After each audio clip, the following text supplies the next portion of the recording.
नमस्कार साथियों, इस वीडियो में हम पिछली वीडियो से हमारी इस यात्रा को आगे लेकर चल रहे हैं। हम बात कर रहे थे व्यक्तित्व के मापन की, व्यक्तित्व के साथ जुड़े हुए जितने भी परीक्षण हैं उनकी, और उनमें हमने सबसे पहले आत्म प्रतिवेदन तकनीकों को देखा था। वो तकनीकें जिसमें व्यक्ति से स्वयं से पूछा जाता है उसके व्यक्तित्व की विशेषताओं के बारे में और उसके आधार पर उसके व्यक्तित्व का आकलन मूल्यांकन कर लिया जाता है। ये जो तकनीक है ये सबसे ज्यादा प्रयोग में आती है, जिसको हम प्रोजेक्शन टेक्निक कहते हैं। और प्रोजेक्शन टेक्निक क्यों प्रयोग में आती है? प्रोजेक्शन टेक्निक इसलिए प्रयोग में आती है क्योंकि साहब इससे पहले वाली तकनीक में कुछ कमियां थी। क्या क्या कमियां थी बताओ भाई? सामाजिक वांछनीयता और अनुमनन। अब ये याद रहनी चाहिए आपको। अगर आप इस वीडियो पे आ रहे हैं इसका मतलब मैं ये मान के चल रहा हूं कि पिछली वीडियोस वाली सारी चीजें आपको याद है। ये एक बात आप याद रखिएगा, अगर आप परीक्षा में सफल होना चाहते हैं तो इस बात को अंतर मन में आत्मसात कर लीजिए कि आप अगर कोई वीडियो देख रहे हैं, मान लो आप 4 नंबर की वीडियो देख रहे हैं या 5 नंबर की वीडियो देख रहे हैं, मान लीजिए 5 नंबर की आप वीडियो देख रहे हैं, इसका मतलब 1 से लेकर 4 तक की सारी चीजें आपको याद है। अगर नहीं है तो नुकसान उसमें आपका है। बहरहाल आइए, प्रक्षेपी तकनीक। तो पहली बात तो प्रक्षेपी तकनीक उन सभी कमियों के ऊपर काम करती है जो कमियां हमारी आत्म प्रतिवेदन तकनीक में थी। अब प्रक्षेपी तकनीक की कुछ खूबियां भी होती हैं। इससे पहले कभी प्रक्षेपी तकनीक की खूबियों पर प्रश्न आया ही नहीं है, लेकिन इस बार रीट लेवल 2 के अंदर प्रक्षेपी तकनीक की खूबियों पर एक क्वेश्चन पूछ लिया था। पहली बार ऐसा हुआ, प्रक्षेपी तकनीक की खूबियों पर प्रश्न पूछा था।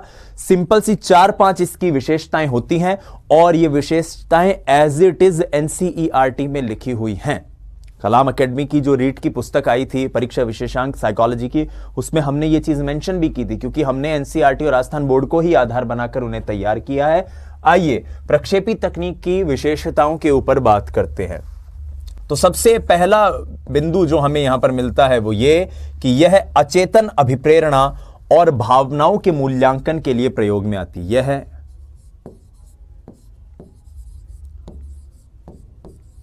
अचेतन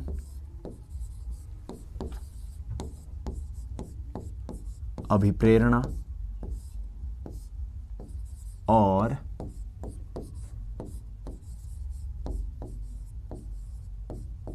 भावनाओं के मूल्यांकन हेतु प्रयोग की जाती है। क्लियर है? दूसरा पॉइंट यहां पर जो आपको याद रखना है वो ये कि इसमें प्रयोग होने वाले उद्दीपक असंगत और अस्पष्ट होते हैं।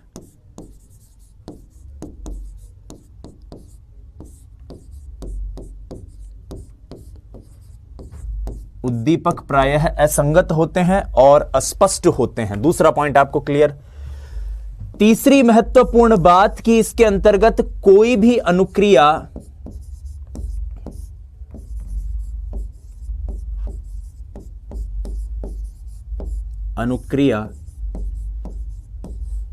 सही या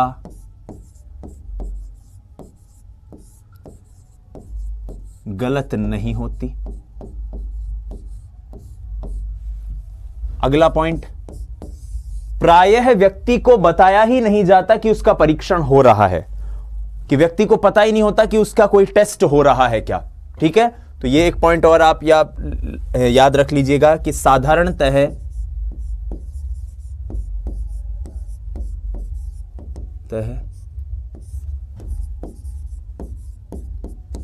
व्यक्ति को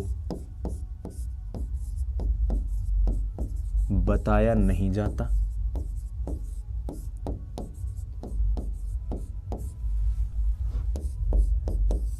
यह आत्मनिष्ठ पद्धति है।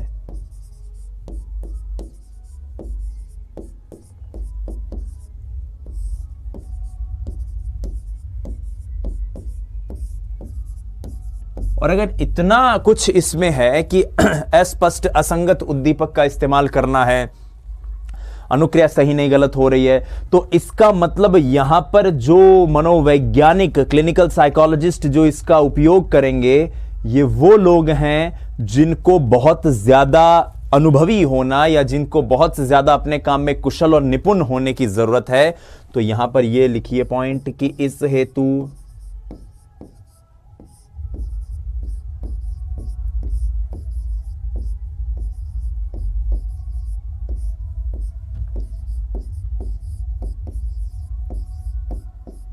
परीक्षकों की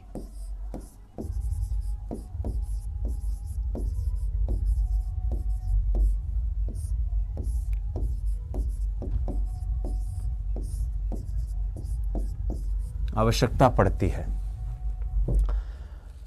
जैसे मैं एक एग्जांपल आपको बताता हूं, अभी हम इसके बारे में पढ़ेंगे भी। ये रोरशाह स्याही धब्बा परीक्षण है, ठीक है। जब भी किसी व्यक्ति का परीक्षण होता है, अभी इसके बारे में जानेंगे, 1 मिनट में आपका ले रहा हूं, आप सिर्फ इसको ध्यान से सुनिए। अब ये एक कार्ड किसी व्यक्ति को दिखा दिया और ये कार्ड दिखाकर उससे पूछ रहे कि तेरे को इस कार्ड को देखकर क्या लग रहा है, ये कोई जानवर की फोटो है या कोई इंसान की फोटो है या कोई मुखौटा तुझे नजर आ रहा है। तो वो व्यक्ति कुछ भी बता रहा है कि साहब कोई, मतलब 2 जनों से पूछा तो एक ने कहा साहब मेरे को तो ये चमगादड़ नजर आ रहा है, दूसरे ने कहा साहब मेरे को चमगादड़ नजर नहीं आ रहा, मुझे तो ये कोई तितली नजर आ रही है। किसी ने क्या कहा, किसी ने क्या कहा, और उसके आधार पर आपने तय किया कि क्या चीज है। अब आप वापस आइए। पहली बात, वो व्यक्ति जिस प्रकार के उत्तर दे रहा है वो खुद से सोच समझकर हां या ना के फॉर्म में नहीं दे रहा, वो अपने अचेतन में जो उसके विचार बन रहे हैं उन्हीं के आधार पर वो उत्तर दे रहा है।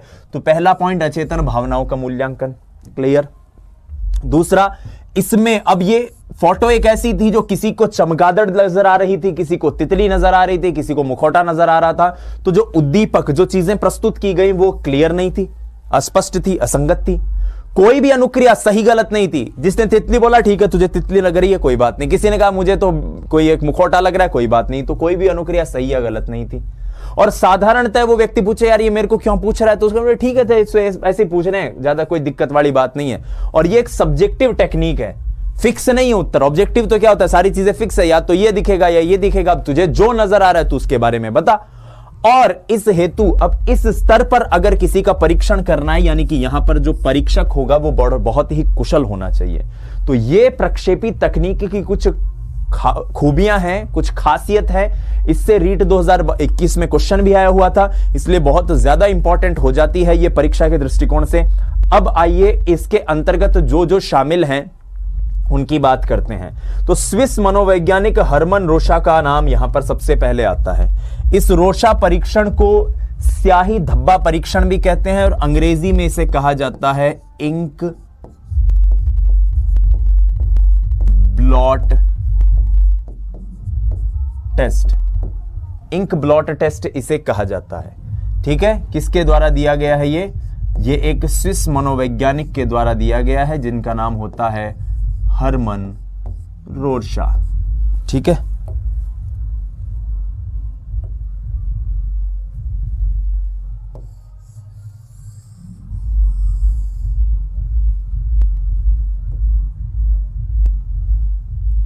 ठीक है, अब आइए इससे जुड़े हुए कुछ और पॉइंट भी जान लेते हैं। तो पहला पॉइंट जो इससे हमें याद रखना है वो ये कि रोशा के परीक्षण में जितने कार्ड इस्तेमाल होते हैं उनकी संख्या होती है 10। कितनी? 10।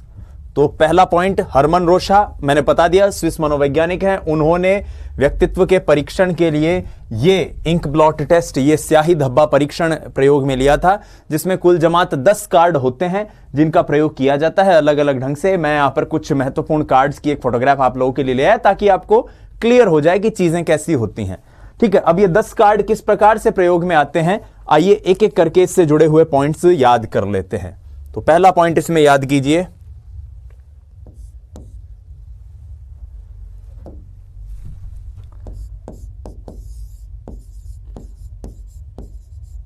इसमें 10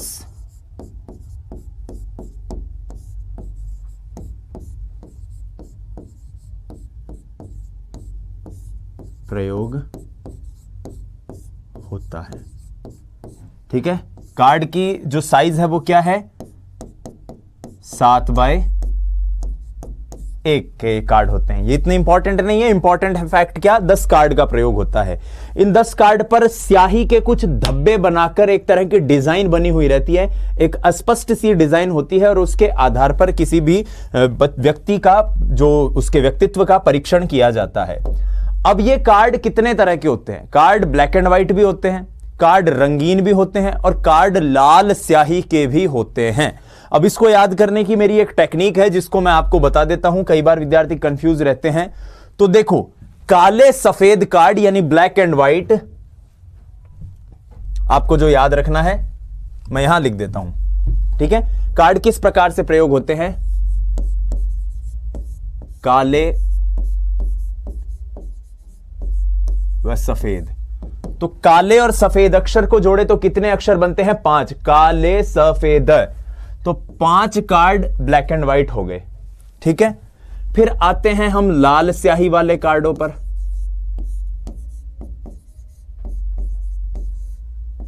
लाल स्याही, लाल कार्ड स्याही वाले कितने कार्ड हो गए? 2 कार्ड, ठीक है। लाल में भी 2 अक्षर। फिर आते हैं रंगीन स्याही वालों पर।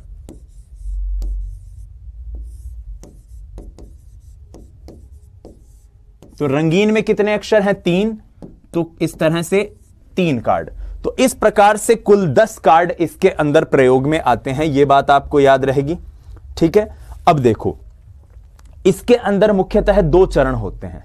पहले चरण को कहते हैं निष्पादन प्रमुख, जिसके अंतर्गत क्या होगा कि उस व्यक्ति को कार्ड दिखाया जाएगा, इनमें से कोई भी एक, जैसे मान लीजिए अब ये कार्ड है, ये व्यक्ति को दिखाया जाएगा और उससे पूछा जाएगा कि भाई तुझे इस कार्ड को देखकर क्या प्रतीत हो रहा है, तुझे ये कार्ड देख के क्या नजर आ रहा है, इस चित्र में क्या दिख रहा है, ये सारी चीज इसके अंतर्गत पूछी जाएगी, नंबर 1।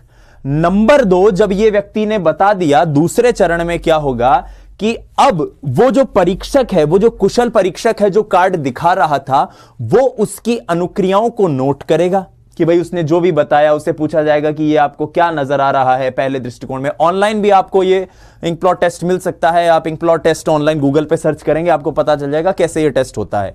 तो अब जब उसने जो भी अनुक्रिया करी, उस व्यक्ति ने, उस अनुक्रिया को नोट किया जाएगा और उस अनुक्रिया के आधार पर उसके व्यक्तित्व से जुड़ी हुई जो विशेषताएं हैं, उन विशेषताओं का परीक्षण किया जाएगा। तो ये मुख्यतः इंक प्लॉट टेस्ट से जुड़ी हुई कुछ चीजें हैं। तो अब इसके बारे में कुछ जानकारियां हैं वो लिख लेते हैं। तो सबसे पहले जो इसका तरीका है, कितने, मुख्यतः 2 चरणों में यह होता है। तो लिखो,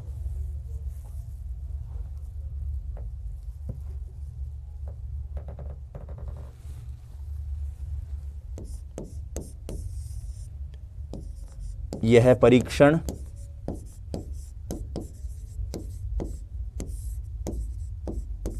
दो चरणों में होता है, ठीक है।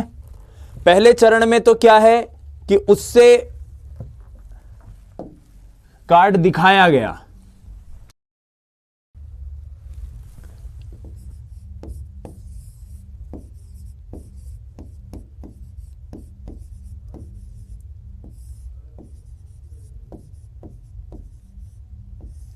निष्पादन मुख्य। निष्पादन मुख्य में क्या होगा कि व्यक्ति को कार्ड दिखाया जाएगा और कार्ड दिखाकर उससे यह पूछा जाएगा कि आप जो ये अनुक्रिया कर रहे हो, ये किस आधार पर कर रहे हो, मतलब आपको क्या दिखाई दे रहा है। माफ कीजिएगा, पहले चरण में आपको कार्ड दिखाया गया और कार्ड दिखा के पूछा गया कि आपको इसमें क्या दिखाई दे रहा है। दूसरा जो चरण होता है उसको कहते हैं पूछताछ। दूसरा चरण क्या है? पूछताछ, जिसमें व्यक्ति से पूछा जाता है कि भाई तुमने ये जो अनुक्रिया की ये किस आधार पर करी, इस चित्र के कौन से हिस्से को देखकर तुमने ये अनुक्रिया करी, किस हिस्से में क्या लग रहा है, और इन सब क्या, क्यों, कैसे जैसे प्रश्नों का उत्तर प्राप्त करके और फिर एक प्रतिवेदन तैयार किया जाता है परीक्षक के द्वारा। तो ये 2 चीजें इसके अंतर्गत सम्मिलित होती हैं। अब आइए आगे बढ़ते हैं और अब इस तकनीक से जुड़े हुए कुछ शब्द हैं जिनको जान लेते हैं, जिनसे कोई प्रश्न बन सकता है हमसे, ठीक है। तो पहली चीज इसके अंदर जो आती है वो है स्थिति, पोजीशन। भैया आपने जो परीक्षण किया, यहां पर एक चीज ध्यान रखिएगा कि अभी परीक्षण से जुड़े हुए कुछ फैक्ट्स हमने जान लिए। अब इस परीक्षण से जुड़े हुए कुछ और मुख्य बिंदु हैं जिनको हमें जानना है कि स्थिति का मतलब क्या होता है, विषय वस्तु का मतलब क्या होता है, मौलिकता का मतलब क्या होता है, निर्धारक का मतलब क्या होता है। 4 चीजें हैं जो हमें जाननी है। तो सबसे पहले जानते हैं स्थिति का मतलब क्या है। स्थिति के अंतर्गत यह तय किया जाता है, यह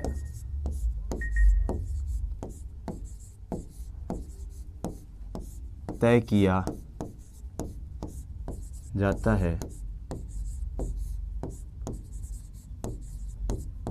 कि अनुक्रिया पूरे चित्र को लेकर हो रही है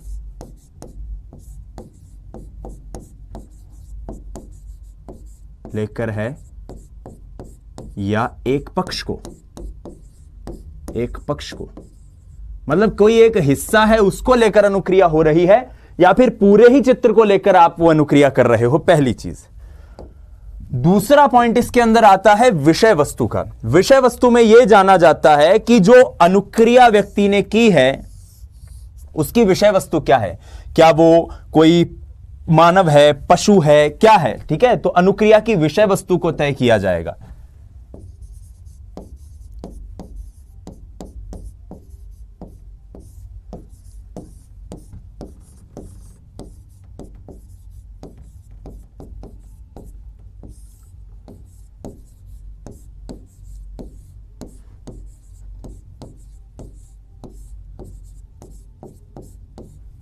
अनुक्रिया की विषय वस्तु तय की जाती है, ठीक है। तीसरा मौलिकता। मौलिकता में यह तय किया जाता है कि वो जो उसका व्यक्ति का जो उत्तर है वो लोकप्रिय है या कुछ अलग है।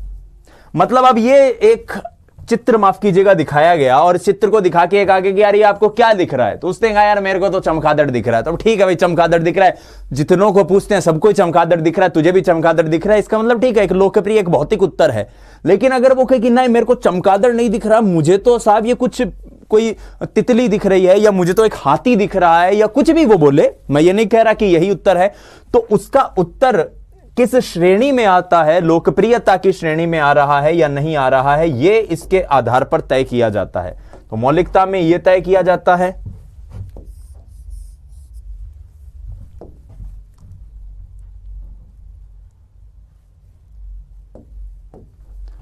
अनुक्रिया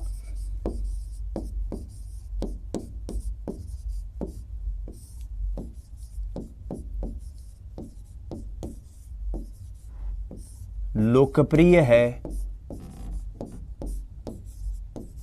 या नहीं, यह तय किया जाता है, ठीक है। कोई अनुक्रिया जो व्यक्ति के द्वारा हो रही है वो लोकप्रिय है या नहीं, यह तय किया जाएगा। निर्धारक में यह तय किया जाएगा कि जो अनुक्रिया उस व्यक्ति के द्वारा की गई है वो धब्बे के किस गुण को देखकर हुई है। देखिए, स्थिति में यह तय किया जा रहा है कि चित्र को देखकर हो रही है या उसके एक पक्ष को या एक हिस्से को। अब निर्धारक में यह तय किया जाएगा कि अगर पूरे चित्र को देखकर हो रही है या धब्बे के किसी एक पक्ष को या एक हिस्से को देखकर हो रही है तो वो किस हिस्से को देखकर हो रही है। तो यह आप याद रखिएगा कि निर्धारक में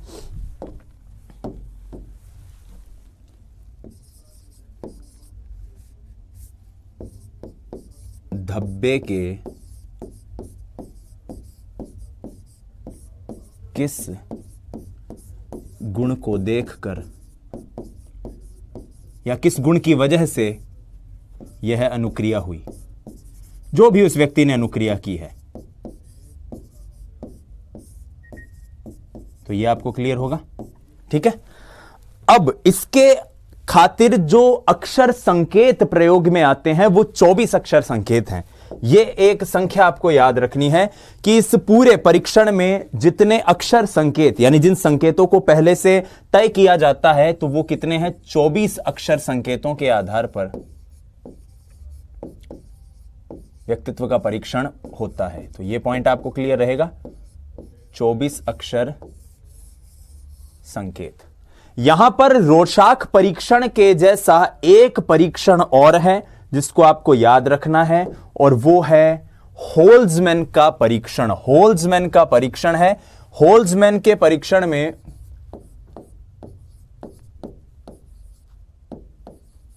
होल्जमैन का परीक्षण भी रोशाक के स्याही धब्बा परीक्षण जैसा ही महत्वपूर्ण है। आपको सिर्फ नाम याद रखना है कि इसके अंदर दो फॉर्म होते हैं, दो फॉर्म का प्रयोग किया जाता है और प्रत्येक फॉर्म में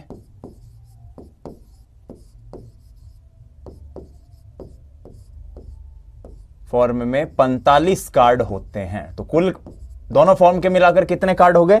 90 कार्ड हो गए हैं। और एक फॉर्म में कितने हैं? 45 कार्ड। और यह भी एक स्याही धब्बा परीक्षण है जो होल्जमैन द्वारा तैयार किया गया है। ठीक है, तो यह पॉइंट आपको क्लियर। रोशा का स्याही धब्बा परीक्षण हम क्लियर करने के बाद अब आगे बढ़ते हैं विषय आत्मबोधन परीक्षण पर, जिसको थीमेटिक एप्रिसिएशन टेस्ट भी कहते हैं। थीमेटिक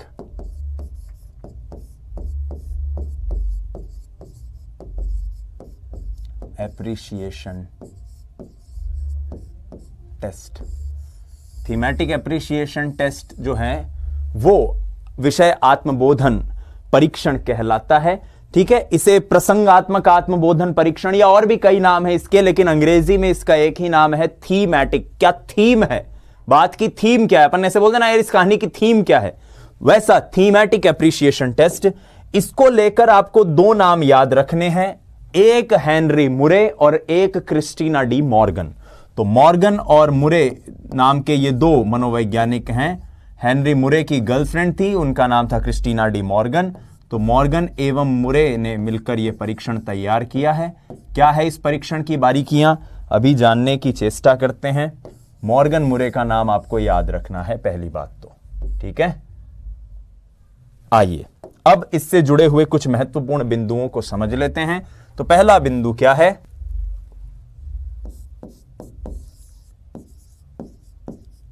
इसमें कुल 31 कार्ड प्रयोग में आते हैं, प्रयोग किए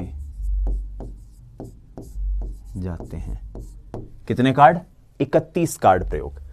इन 31 कार्डों में 30 कार्ड तो सचित्र होते हैं, यह याद रखिएगा, और एक कार्ड जो है वो ब्लैंक होता है, खाली होता है। तो 30 सचित्र व एक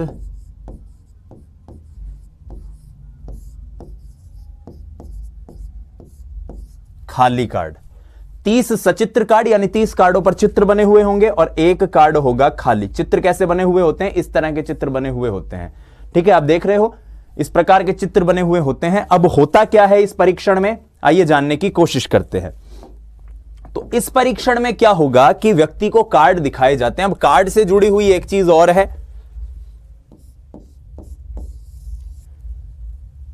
10 कार्ड पुरुषों के होते हैं जो सिर्फ पुरुषों को दिखा सकते हैं।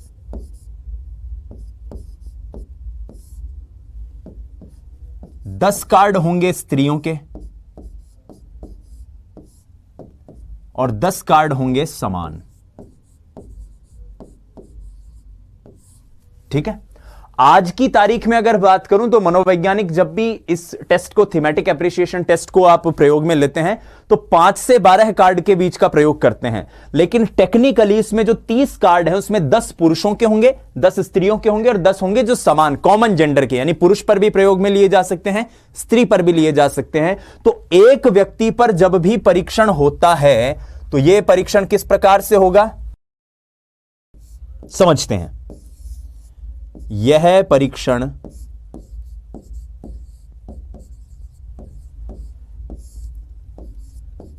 तीन चरणों में होता है।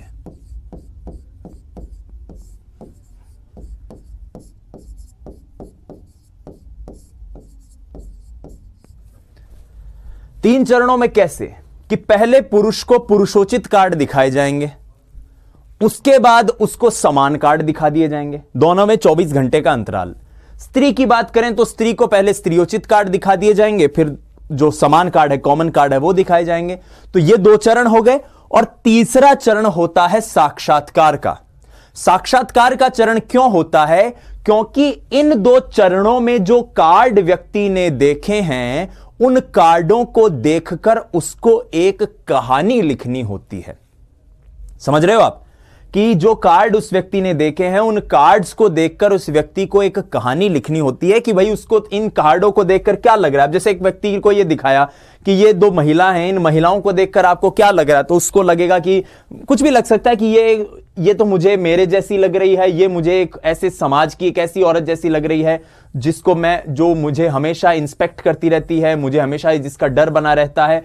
तो इसका मतलब क्या है कि पहला कार्ड आपको आपके जेंडर के हिसाब से दिखाया जाता है, पहले 10 कार्ड, और दूसरे 10 कार्ड आपको दिखाए जाते हैं कॉमन जेंडर के। फिर आपको कहानी लिखनी होती है और उसके बाद जो परीक्षक है वो आपका लेता है साक्षात्कार। एक चीज और यहां पर ध्यान रखनी है, वो ये कि ये जो परीक्षण है, ये परीक्षण जो आपका हरमन रोशा का परीक्षण था उससे ज्यादा संरचित और बेहतर परीक्षण है।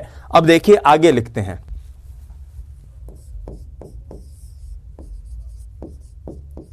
पुरुष के लिए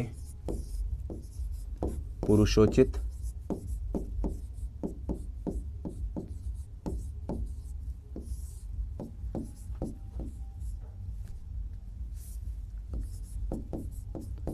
स्त्री के लिए स्त्रियोचित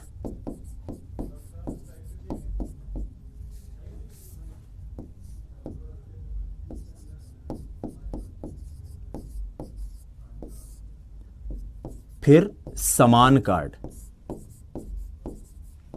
कॉमन कार्ड जो है, अंतर कितना है?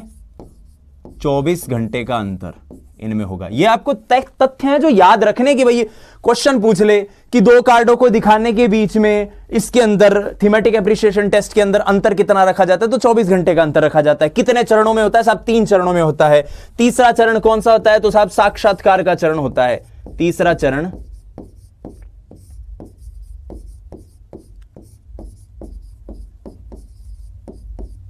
साक्षात्कार का होता है।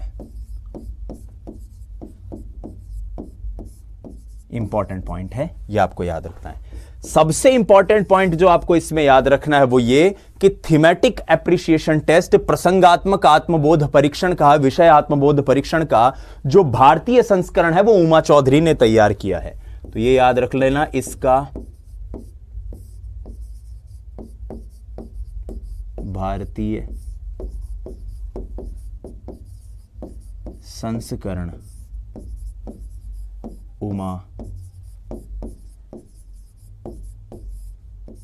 चौधरी ने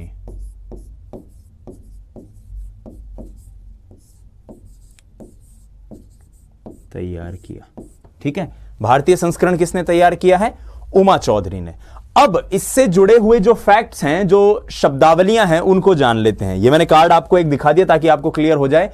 विषय आत्मबोध परीक्षण से भी जुड़े हुए कुछ फैक्ट हैं, जैसे वहां पर हमने देखा ना, स्थिति थी, निर्धारण था, ये सारी चीजें थी, वैसे यहां पर भी कुछ फैक्ट्स हैं जो आपको याद रखने हैं। तो पहले विषयात्मबोध परीक्षण से जुड़ा हुआ एक फैक्ट हम जानेंगे, क्या है? नायक।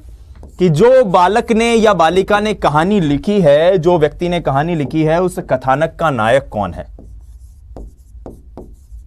कहानी का नायक, कहानी का की जगह के लिख देते हैं ताकि आपको पता चल जाए। कहानी के नायक का पता लगाना, ये सारी चीजें आपको नोट्स में मिल जाएंगी, तो आपको इसको लेकर परेशान नहीं होना है। सिर्फ यहां पर आप इन वीडियोस को ध्यान से देखिए ताकि चीजें आपको याद रह जाए। जैसे मैंने कहा था कि इन वीडियोस को देखने भर से आप चीजें याद रख पाएंगे। फिर नायक के बाद आपको पता करना है आवश्यकता का। आवश्यकता, भाई जो किस चीज की रिक्वायरमेंट है, आवश्यकता किस चीज की है, क्यों ये पूरी अनुक्रिया हो रही है, क्यों पूरी ये कहानी लिखी गई है। तो इसको लेकर टेट में 28 मानवीय आवश्यकताओं का वर्णन है। टेट में 28 मानवीय आवश्यकताओं का वर्णन है। यह पॉइंट क्लियर रहेगा आपको? टेट में 28 मानवीय आवश्यकताओं का वर्णन है। उसके बाद है प्रेस। प्रेस क्या होता है, प्रेस को समझने की कोशिश करिए। तो प्रेस साथियों वातावरण में उपस्थित वह बल है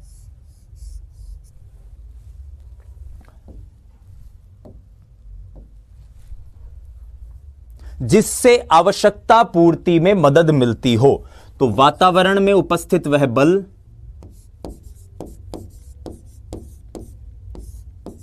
में उपस्थित बल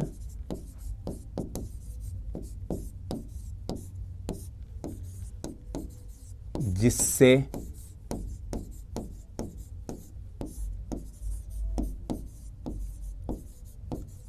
आवश्यकता पूर्ति में मदद मिले।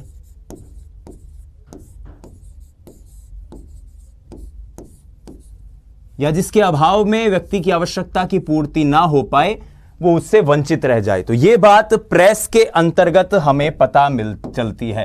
ये आपको नाम याद रखने हैं। सीधा सीधा पूछा जा सकता है कि विषय आत्मबोध परीक्षण में नायक क्या है, विषय आत्मबोध परीक्षण में कुल कितनी आवश्यकताएं, सिर्फ रटना है। एक तरह से टेक्निकल भाषा में मैं बात करूं तो, बाकी मैं समझाने की आपको पूरी कोशिश कर रहा हूं।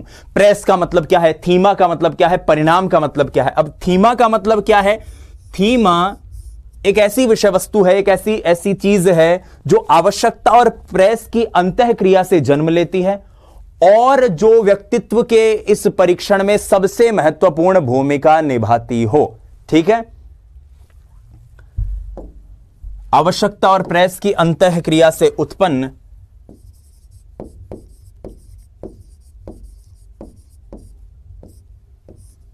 व प्रेस की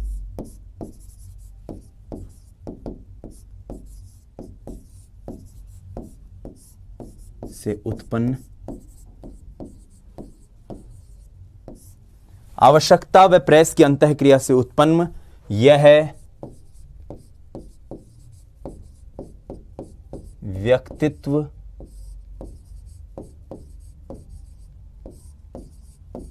मापन का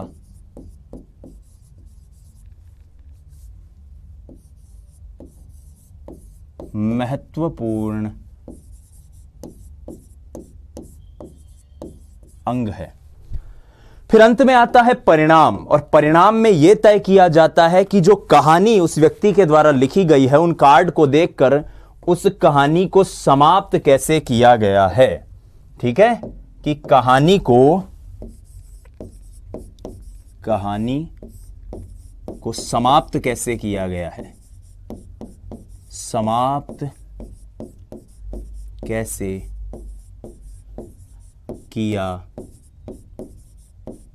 गया है, यह परिणाम के अंतर्गत आता है। तो विषय आत्मबोध परीक्षण से जुड़े हुए ये कुछ महत्वपूर्ण तथ्य हैं जो हमें याद रखने चाहिए, जो हमें जानने चाहिए। अब मैं आपको एक फैक्ट और बता देता हूं जो आपको विषय आत्मबोध परीक्षण से जुड़ा हुआ है और ये आपको याद रखना है। ठीक है, वो ये कि ये विषय आत्मबोध परीक्षण जो है ये बच्चों के ऊपर उपयोग में नहीं लिया जा सकता। क्लियर है? बच्चों के ऊपर इसका प्रयोग नहीं किया जा सकता। तो बच्चों के लिए लियोपोल्ड बैलक ने एक और टेस्ट बनाया। विषय आत्मबोध परीक्षण की एक बड़ी खामी है क्या, कि बच्चों पर प्रयोग नहीं हो सकता, बच्चों पर प्रयोग नहीं। क्लियर है? तो फिर क्या हुआ? फिर लियोपोल्ड बैलक ने एक नया परीक्षण तैयार किया 3 से 10 वर्ष के बच्चों का, जिसे चिल्ड्रन एप्रिसिएशन टेस्ट या बालक आत्मबोध परीक्षण कहा गया। ठीक है, तो यह नाम याद रहेगा, चिल्ड्रन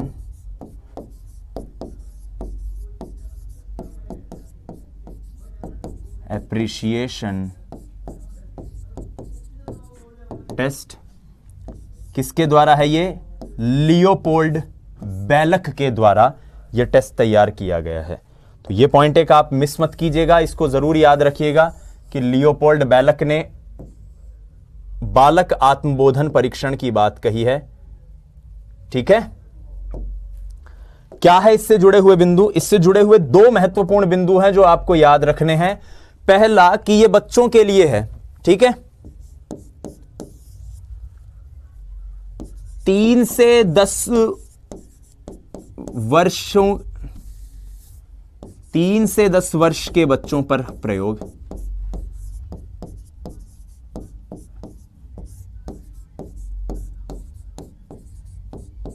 और 3 से 10 वर्ष के बच्चों पर प्रयोग है तो इसमें कार्ड कितने हैं? 10 कार्ड प्रयोग किए जाते हैं। और ये 10 कार्ड बच्चे और बच्ची दोनों पर प्रयोग किए जाते हैं तो समान कार्ड होंगे सबके लिए, ठीक है। दूसरा पॉइंट क्लियर। तीसरा पॉइंट आपको याद रखना है कि जो चिल्ड्रन एप्रिसिएशन टेस्ट है, इसके अंदर जो आदमी की तस्वीर है उसको जानवर से रिप्लेस कर दिया जाता है। तो आदमी की जगह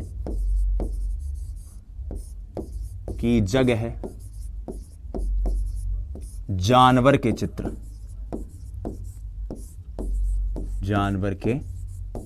चित्र, ठीक है। मेहलक साहब ने करीब 1948 में इस प्रयोग को तैयार किया था, तो ये एक फैक्ट है, आपको याद रख लेना चाहिए।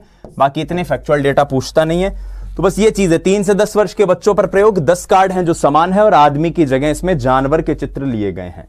अब बात करते हैं रोजेनविक के चित्रगत कुंठा परीक्षण के बारे में। रोजेनविक का जो चित्रगत कुंठा परीक्षण है उसके बारे में जानते हैं, आइए। तो इसमें पहला पॉइंट याद रखिएगा कि रोजेनविक चित्रगत कुंठा परीक्षण में, मतलब पिक्चर फ्रस्ट्रेशन, पिक्चर के जरिए फ्रस्ट्रेशन का पता लगाया जा सके,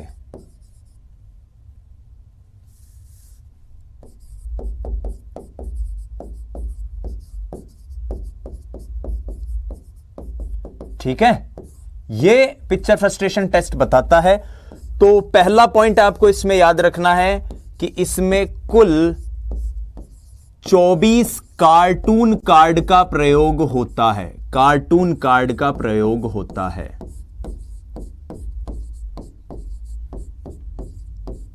ठीक है। कुछ इस तरह का सा मामला होगा इसमें,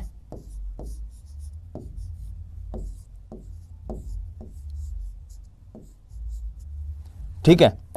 अब इन कार्ड्स के ऊपर जो 2 लोग या 3 लोग जितने भी होंगे, उनके द्वारा बोले जाने वाले संवाद की खाली जगह बनी रहेगी।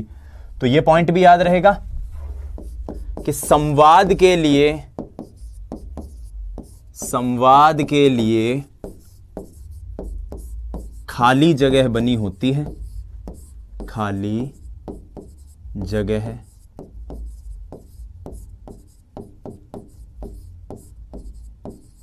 बनी होती है।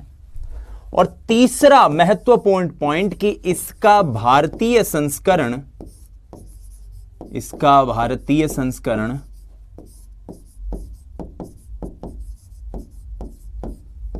डॉक्टर उदय पारिक ने तैयार किया था।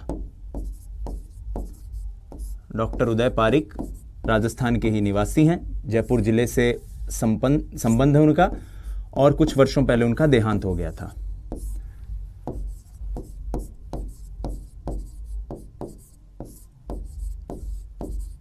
ठीक है। तो ये रोजेनविक चित्रगत कुंठा परीक्षण से जुड़े हुए कुछ फैक्ट्स हैं। इसके बाद आइए वाक्य पूर्ति परीक्षण की बात करते हैं। वाक्य पूर्ति परीक्षण जिसे सेंटेंस कंप्लीशन टेस्ट कहते हैं। Sentence completion test. इसमें पाइन व टेंडलर का नाम काफी ज्यादा प्रयोग में आता है। पाइन व टेंडलर का नाम प्रयोग में आता है इसमें, यह आपको याद रखना है। व्यक्ति के सामने कुछ अधूरे वाक्य रखे जाते हैं जिनको उसे पूरा करना होता है। जैसे मैं अपने माता पिता से प्रेम करता हूं क्योंकि, और फिर आपको वो लिखना ही है।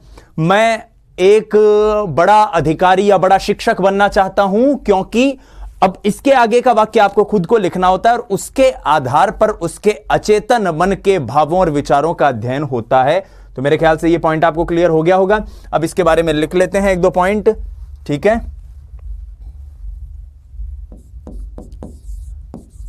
कुछ अधूरे वाक्य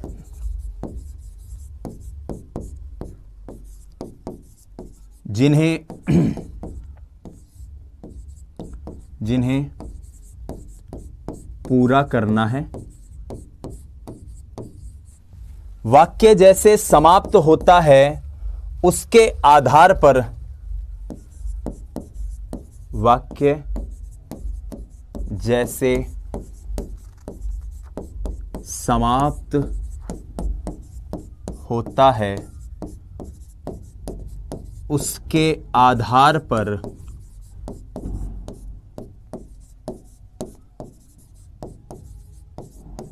अभिप्रेरणा, भावना, द्वंद्व आदि का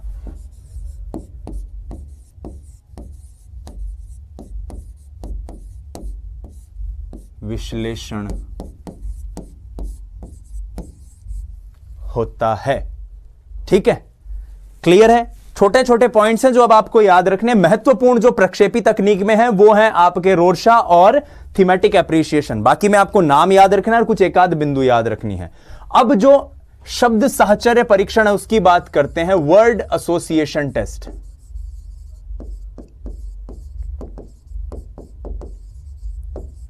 देखो साथियों, इस शब्द साहचर्य परीक्षण के लिए जिस मनोवैज्ञानिक का सबसे पहले नाम आता है वो है फ्रांसिस गाल्टन।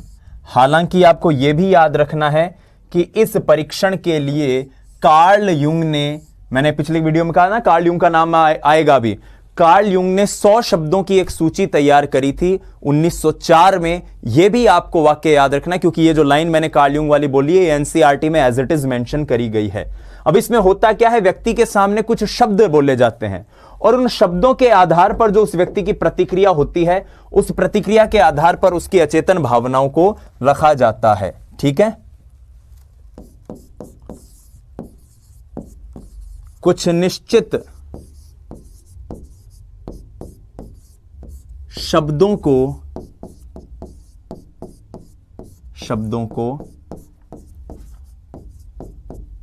व्यक्ति के सामने बोलकर उसकी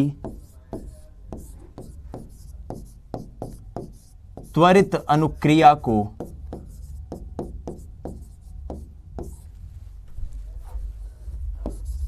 नोट किया जाता है।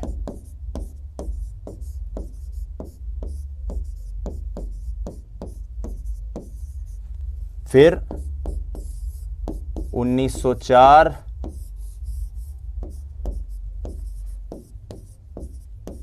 युंग ने 100 शब्दों की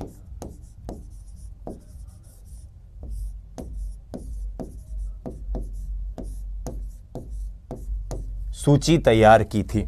ठीक है, 100 शब्दों की एक सूची तैयार करी थी कार्ल युंग ने। इसके बाद आता है ड्रॉ अ पर्सन टेस्ट। व्यक्ति को कहा जाता है कि तुम कोई एक व्यक्ति की चित्र बनाओ। ठीक है, ड्रॉ अ पर्सन टेस्ट, इसके लिए एक शब्द इस्तेमाल किया गया है, ड्रॉ अ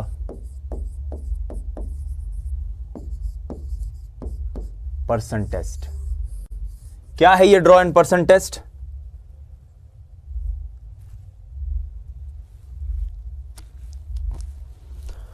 तो इसमें क्या होगा, व्यक्ति को कागज पर एक चित्र बनाने के लिए कहा जाएगा, फिर उसे विपरीत लिंग का चित्र बनाने के लिए कहा जाएगा, फिर उसे उस पर एक कहानी लिखने के लिए कहा जाएगा और बाद में उसकी अनुक्रिया को नोट किया जाएगा कि कैसा उसने चित्र बनाया है, कैसी उसने कहानी लिखी है। तो पहला स्टेज, व्यक्ति को एक चित्र बनाने के लिए कहा जाता है।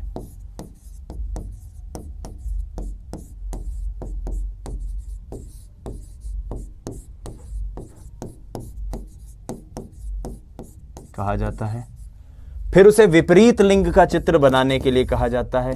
तत्पश्चात या फिर उसे विपरीत लिंग का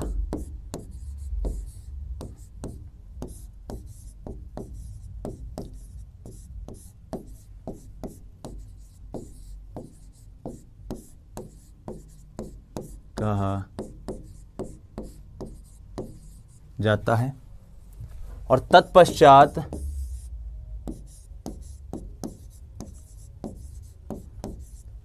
कहानी लिखने को कहते हैं। कहानी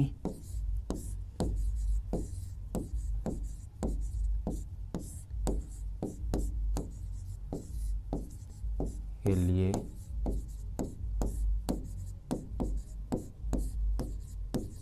ठीक है, अंत में उसको एक कहानी लिखने के लिए आप कह दोगे।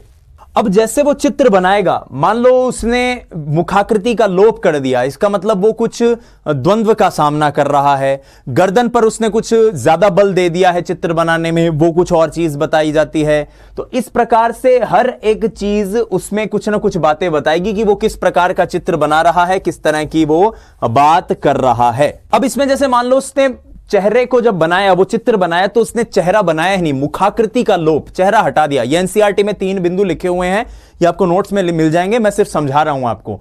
चेहरा नहीं बनाया, इसका मतलब वो किसी द्वंद्व का सामना कर रहा है। गर्दन पर अगर आलेखीय बल वो ज्यादा दे रहा है, इसका मतलब उसका अपने आवेगों पर जो नियंत्रण होता है उसका उसमें अभाव है। और अगर मान लीजिए वो कोई बड़ा चेहरा बहुत बड़ा बना दे, अनुपातिक रूप से बड़े सिर का निर्माण करे, इसका मतलब वो किसी दुश्चिंता से घिरा हुआ है। तो ये कुछ चीजें और हैं जो व्यक्तांकन परीक्षण ड्रॉ पर्सन टेस्ट से जुड़ी हुई हैं। ठीक है, आइए अब प्रक्षेपी तकनीक में एक तकनीक और बड़ी काम की आती है जिसको कहते हैं प्ले टेक्निक या खेल विधि। ठीक है,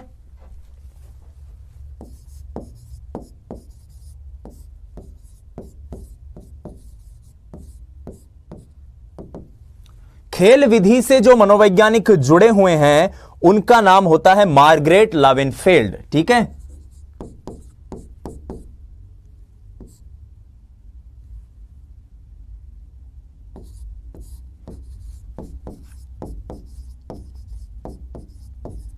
प्ले टेक्निक में क्या होता है? प्ले टेक्निक के अंतर्गत जो व्यक्ति होता है या बालक जो होता है उसके सामने बहुत सारे खिलौने रख दिए जाते हैं और उसके आधार पर उसकी अनुक्रिया को नोट किया जाता है। ठीक है, खेल विधि, इसे प्ले टेक्निक जैसा कि मैंने अभी बताया वो भी कहते हैं। अब प्ले टेक्निक में क्या होगा कि व्यक्ति को जो है बहुत सारे खिलौनों से घेर दिया जाता है। ठीक है,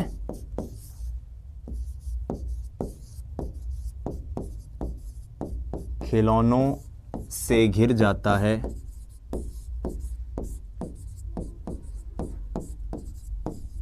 और वो जैसी अनुक्रिया करेगा उसके आधार पर उसके व्यक्तित्व का परीक्षण होता है। अनुक्रिया के आधार पर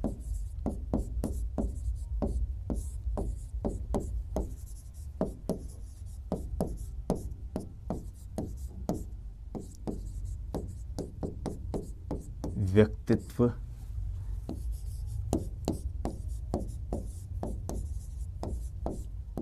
का परीक्षण। अब इसमें एक अंग्रेजी मनोवैज्ञानिक हैं जिनका नाम होता है मार्गरेट लेवेनफेल्ड, जिन्होंने संसार निर्माण उपकरण नामक एक तरीका इजाद किया इसके लिए। संसार निर्माण उपकरण, मार्गरेट लेवेनफेल्ड, और उस तरीके में करीब 150 से 300 खिलौनों का उपयोग होता है। ठीक है,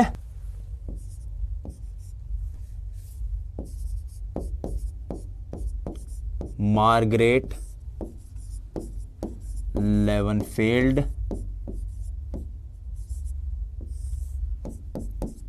संसार निर्माण उपकरण, इसी के लिए उन्होंने कुछ इजाद करी चीजें। ठीक है, उपकरण, और उसके लिए नाम क्या इस्तेमाल हुआ है? संसार निर्माण उपकरण। और वैसे इसमें करीब 150 से 300 खेलों का या खिलौनों का प्रयोग होता है। 150 से 300 खिलौनों का प्रयोग।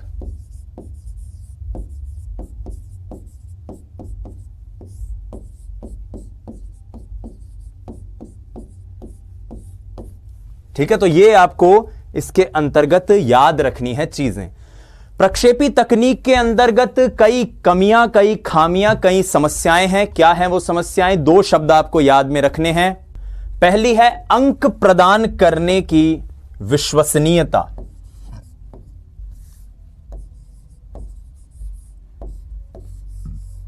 कमी इसकी क्या है? अंक प्रदान करने की विश्वसनीयता। अब इसको ऐसे समझिए कि मान लीजिए कि जो परीक्षक है वो स्वयं ही इतना क्वालिफाइड नहीं है, कुशल नहीं है, उस व्यक्ति में कोई रोग ही नहीं है और उसने अपने नॉलेज के हिसाब से, कम नॉलेज के हिसाब से उसने कहते भाई ये तो कोई मनोरोगी है, तो अंक कैसे उसने प्रदान करे हैं या कैसा उसने डिजाइन बनाया है, ये कितना विश्वसनीय है, इसकी समस्या आती है। और दूसरी इसके अंतर्गत जो आती है वो है, वो क्या थी, वो है व्याख्याओं की वैधता। वही बात कि जो व्याख्या कही गई है, करी गई है, उसके द्वारा, व्यक्ति के द्वारा की गई अनुक्रिया की, उसमें कितनी स्पष्टता है, कितनी वैधता है, ये दो कमियां प्रक्षेपी तकनीक के अंतर्गत आती हैं। अब इसके बाद हम व्यवहार परक विश्लेषण की बात करते हैं। सिंपल सा एक पॉइंट है, आपको याद रखना है, इसको हम कहते हैं इंटरव्यू मेथड।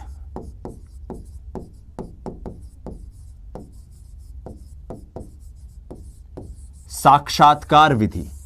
साक्षात्कार विधि में क्या होगा? साक्षात्कार विधि में जो आपका काउंसलर है वो आपसे साक्षात्कार लेगा, आपसे कुछ प्रश्न पूछेगा, आपको उन प्रश्नों का जवाब देना है। दो तरीके के साक्षात्कार हो सकते हैं, एक है स्ट्रक्चर्ड और दूसरा है अनस्ट्रक्चर्ड। स्ट्रक्चर्ड, अनस्ट्रक्चर्ड या फिर जिसको हम कहते हैं संरचित साक्षात्कार और दूसरा असंरचित साक्षात्कार।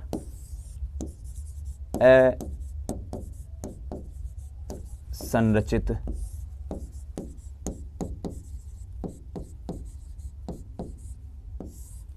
संरचित साक्षात्कार वो है जिसके अंदर समय सीमा और प्रश्न पहले से निर्धारित होते हैं। याद रखिएगा, समय सीमा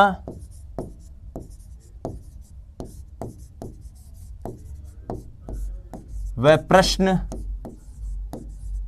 निर्धारित होते हैं। आपने अगर एक फिल्म देखी हो, बड़ी अच्छी फिल्म है डियर जिंदगी, उसमें आलिया भट्ट एक मानसिक परेशानी से जूझती रहती है और बाद में शाहरुख खान, जिनका नाम उसमें जहांगीर खान दिखाया गया है, वो एक साइकोलॉजिस्ट होते हैं और वो उनसे कुछ डिस्कशन करते हैं। तो आपने देखा हो कि उसमें क्वेश्चन तो फिक्स नहीं होते लेकिन टाइम फिक्स हुआ है उस फिल्म में। वो जब भी मिलने आती थी, शाहरुख खान आधे या एक घंटे का टाइम उनको देते थे उनसे बातचीत करने का, और उस बातचीत के बाद वो उन्हें कहते थे चलो भाई रवाना हो जाओ। दूसरा असंरचित है जिसमें समय व प्रश्न की कोई सीमा नहीं होती। समय व प्रश्न की सीमा नहीं होती है, वो आप किसी भी प्रकार के उनसे प्रश्न पूछ सकते हो। ठीक है, ये इस जरिए आप इसे समझ सकते हैं। बस इतना सा पॉइंट है जो आपको इसमें याद रखना है। तो ये आपको क्लियर हुआ साक्षात्कार विधि।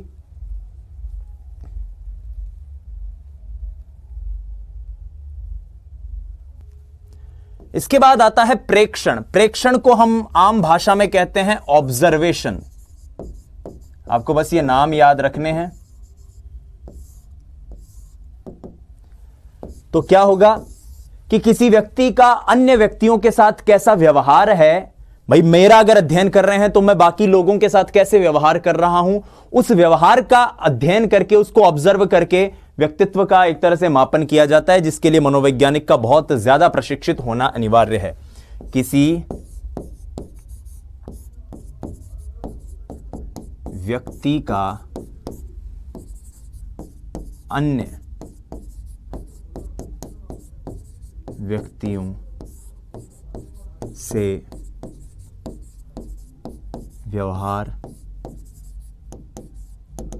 अंतःक्रिया का प्रेक्षण कर व्यक्तित्व का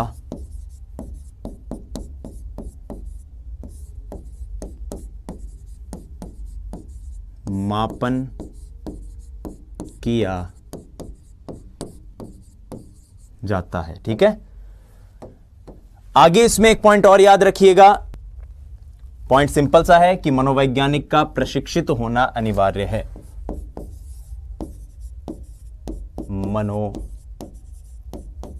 वैज्ञानिक का प्रशिक्षित होना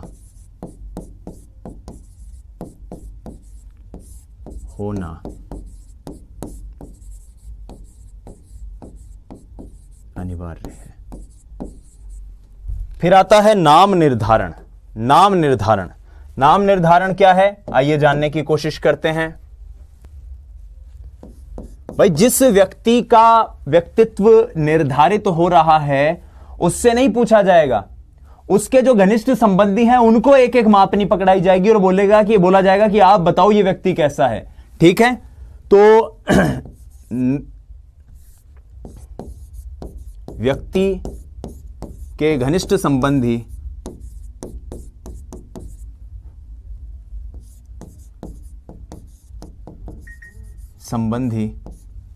इस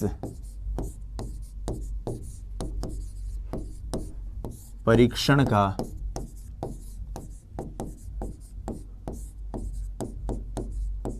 हिस्सा होते हैं। उसके जो घनिष्ठ संबंधी हैं वो इसका परीक्षण का हिस्सा होते हैं और उन्हें एक मापनी पर निर्धारण करना होता है। उन्हें एक मापनी पर इसका निर्धारण करना होता है। ठीक है, अगला इसमें जो आता है वो आता है नाम निर्देशन। सिर्फ याद रखिएगा कि व्यक्ति को अपने समूह में से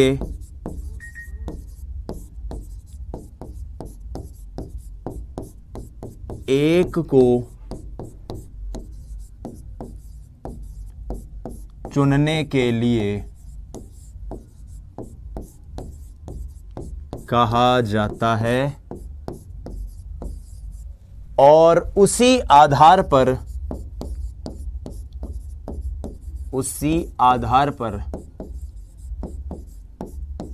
उससे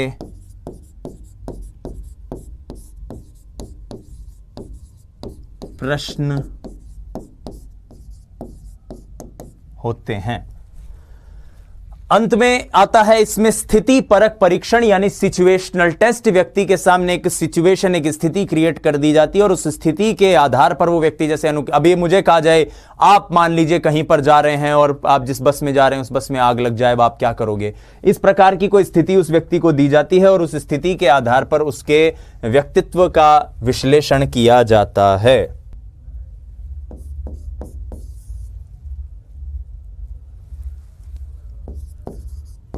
व्यक्ति के समक्ष एक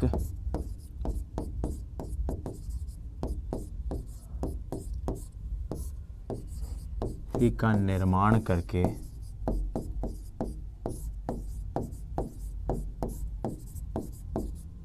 उससे उसकी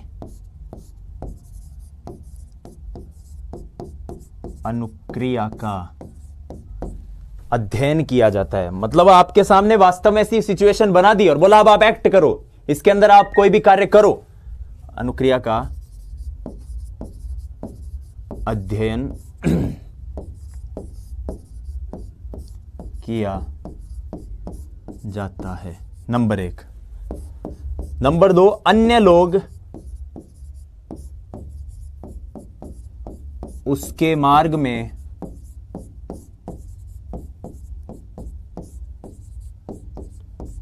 बाधा पहुंचाते हैं। बाधा